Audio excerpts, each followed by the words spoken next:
पूजा करके आए तो ये क्या देख रहे हैं? ઊંઘ આવે છે તને? વાદળા જો કેટલા કાળા ઘેરાણા છે.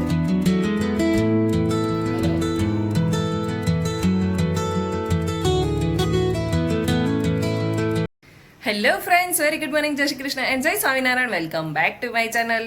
આજે સવારમાં હું હજુ પૂજા કરીને બહાર આવીને ત્યાં વૃષભ નાઈને ફ્રેશ થઈ ગયા હતા અને એ બટેકા પૌવાની પ્રિપેરેશન કરવા લાગ્યા હતા. આપણે કિચનમાં આવ્યા ત્યાં હાફ પ્રિપેરેશન તો થઈ ગઈ છે. જો બટેકા બોઇલ થઈ ગયા છે અને પૌવા ધોઈ નાખ્યા છે, તો ચાલો હવે બટેકા પૌવા બનાવી નાખીએ. ગુડ મોર્નિંગ જક્ષુ, ગુડ મોર્નિંગ.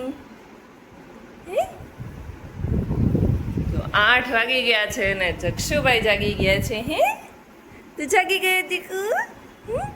ઊંઘ આવે છે તને? નથી આવતી? તો ચાલો બ્રશ કરી લેવું છે. નહીં? નો? हम पूजा करके आए तो ये क्या देख रहे हैं? ऋषभ किचन में पधार चुके हैं और बटेटे पोहे की तैयारियां चल रही है क्योंकि जक्ष के टिफिन का मेनू आ गया है. आज बटेटे पोहे ले जाने हैं. ચાલો તો ભગવાનને બટેકા પૌવા ધરી દઈએ. હવે ભગવાનને પણ સવારમાં સરસ નાસ્તો મળશે, કેમ કે જક્ષુને સ્કૂલનું મેનુ આવી ગયું છે, તો આપણે દરરોજ સવારે કંઈક ને કંઈક બનાવી દેવું પડશે.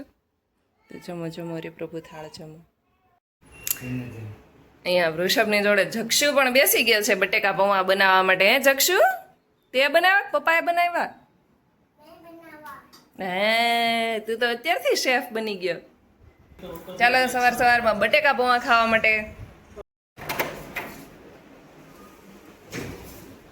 કોણ આવ્યું હોય?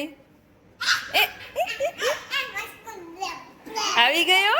તારા વાળ કેમ આવા થઈ ગયા? હે, વાળ કેમ આવા થઈ ગયા? હે, કે તમે મૂવી જોતા હતા? તને બહુ બધી ખબર પડી જાય. હે, લાવ મમ્મા કાઢી દે. ચલો ફટાફટ હોમવર્ક કરી લ્યો.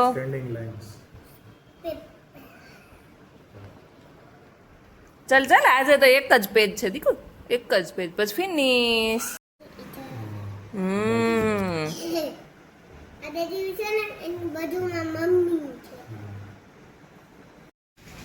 અડધું આકાશ કાળું ને અડધું આકાશ વ્હાઈટ. જો આ વાદળા જતા રહેશે ને તો વરસાદ નહીં આવે, નહીંતર પછી વરસાદ આવશે. વડોદરામાં જ એકમાં વરસાદ નથી, બાકી બધી જગ્યાએ વરસાદ છે.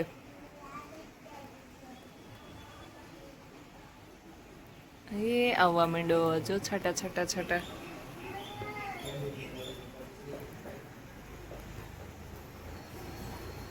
જો છાટા આવવા માંડ્યા છે, ભીનું થવા માંડ્યું છે. તો વાદળા જો કેટલા કાળા ઘેરાણા છે. ગઈકાલે સુરત, બીજા બધા સિટીની અંદર વરસાદ પડ્યો, તો આજે અમારે વડોદરામાં પણ વરસાદ આવી ગયો છે. જો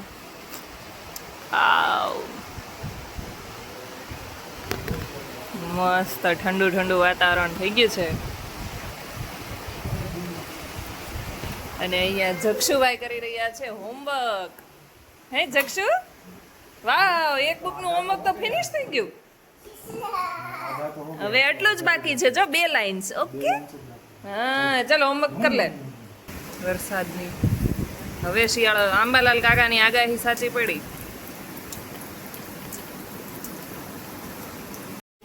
વરસાદી વાતાવરણમાં બની રહી છે મેગી, તો ચાલો બધા ખાવા માટે.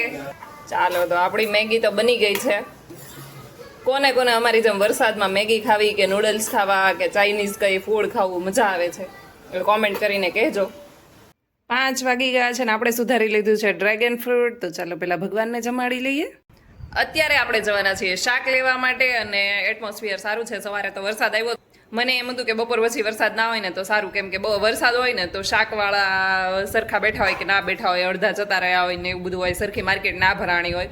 તો અત્યારે વરસાદ નથી, એટલે સરસ માર્કેટ ભરાણી હશે, તો આપણે 1 અઠવાડિયાનું શાક લઈ આવીએ, એટલે આવતા 1 વીક સુધી આપણે ઉપાદી ના રહી. લીલોતરીની સિઝન આવી ગઈ છે ને આપણી ઘરે આવી ગયા છે ધાણા, પાલક, મેથી ને ફુદીનો. તો ચાલો બધું વીણી નાખીએ. આજે સવારે વરસાદ પડ્યો હતો, તો અત્યારે જો આપણે કુંભણિયા ભજીયાનું બેટર રેડી કરી દીધું છે, અને અહીંયા બટેકા ચિપ્સ કરી લીધી છે, એટલે બટેકા પૂરી બનાવવાના છીએ અને કુંભણિયા ભજીયા બનાવવાના છીએ. તો તેલ મુકાઈ ગયું છે, હમણાં ફટાફટ ભજીયા પાડી લઈએ. અહીંયા આપણી બટેકા પૂરીઓ તળાવા લાગી છે અને કુંભણિયા ભજીયા થઈ ગયા છે રેડી. ભાવે છે જગચુ? હે શું ખાચો? ભજીયા? તું નાનો હતો તો એ ખબર તને શું કહેતો હતો? એ વરસાદ પડે ભજીયા ખાવાના, વરસાદ પડે ભજીયા ખાવાના એવું કહેતો દીખાતું. આજે શાકભાજી ને એવું બધું લેવા માટે ગયા હતા તો વીણવાનું એ કામ વધારે હતું અને ઉપરથી ભજીયા કર્યા એટલે થોડું લેટ થઈ ગયું છે ફ્રી થવામાં. તો 10:30 વાગી ગયા છે અને અત્યારે આપણે કમ્પ્લીટ એકદમ ફ્રી થઈને બેઠા છીએ. પરંતુ હવે જક્ષુને સુવડાવવાનો ટાઈમ થઈ ગયો છે કેમ કે કાલે સ્કૂલે જવાનું હોય ને તો એને થોડો વહેલો જ સુવડાવવો પડે છે કેમ કે એની ઊંઘ પૂરી નથી થતી સવારે. ઊંઘ પૂરી ના થાય ને તો પછી એને સ્કૂલે જવામાં થોડીક ભીખ પડે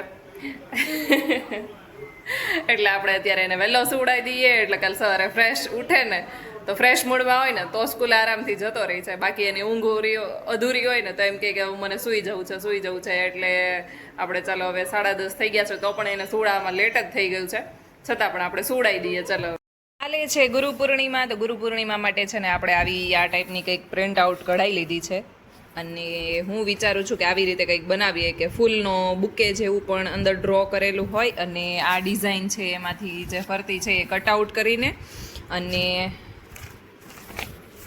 આમાં જે ગુરુ અને શિષ્યની જોડી છે એ વચ્ચે આ જે કમળ છે એની ઉપર તો એ રીતનું કંઈક કોમ્બિનેશન કરવાનું હું વિચારી રહી છું. આ પિન્ટરેસ્ટમાં આપણે ડિઝાઇન સર્ચ કરી છે તો જોઈએ હવે આમાં કંઈક બીજી આ રીતની કંઈ પણ છે પણ આપણે આ ડિઝાઇનમાંથી કરવાના છીએ તો કઈ રીતની થાય છે. જો કે આ ગુરુજીનો ફોટો નાનો હોત ને તો કદાચ એ પણ અહીંયા એડ કરી શકત નાના ગુરુજી હોત તો, પરંતુ આની પ્રિન્ટ આઉટ બહુ મોટી નીકળી ગઈ છે પણ કંઈ વાંધો નહીં. ચાલો હવે આપણે આમાંથી જ કંઈક એડજસ્ટ કરવાની કોશિશ કરીશું અને ફાઇનલ રિઝલ્ટ શું છે એ જોવા માટે આગળ વિડીયોમાં બન્યા રહેજો. 12 વાગવા આવ્યા છે અને આપણું ગુરુ પૂર્ણિમાનું જે બનાવવાનું હતું એ બની ગયું છે. એકદમ મસ્ત લાગી રહ્યું છે. જો અહીંયા ગુરુ શિષ્યની જોડી છે, અહીંયા ફૂલનો બુકે ટાઈપનું બનાવ્યું છે અને અહીંયા ઉપર ગુરુ પૂર્ણિમા લખ્યું છે અને આપણે પ્રિન્ટ તો બ્લેક એન્ડ વ્હાઇટ કઢાવી હતી પણ એમાં કલર પૂર્યા છે એટલે સોનામાં સુગંધ ભળે ને એ રીતનું થઈ ગયું. બહુ જ મસ્ત લાગી રહ્યું છે. તમને કેવું લાગ્યું ને કોમેન્ટ કરીને કહેજો. અને અહીંયા આપણે જક્ષનું નામ પણ લખી દીધું છે એટલે સ્કૂલમાં એ જ આપી રહ્યો છે એના તરફથી જે એ રીતનું પ્રસ્તુત કરવાનું છે. તો તમને કેવું લાગ્યું એ કોમેન્ટ કરીને જણાવજો. બાકી જો આપણે આજે આવું બનાવ્યું છે અને ચાલો 12 વાગી ગયા છે તો સૂઈ જઈએ. આજ માટે બસ આટલું જ. કાલે મળીએ ફરી એક નવા બ્લોગની સાથે. ત્યાં સુધી ગુડ નાઇટ. જય શ્રી કૃષ્ણ એન્ડ જય સ્વામિનારાયણ. મારી ચેનલ ઉપર નવા હોય તો સબસ્ક્રાઇબ કરવાનું ભૂલતા નહીં. Thank you for watching.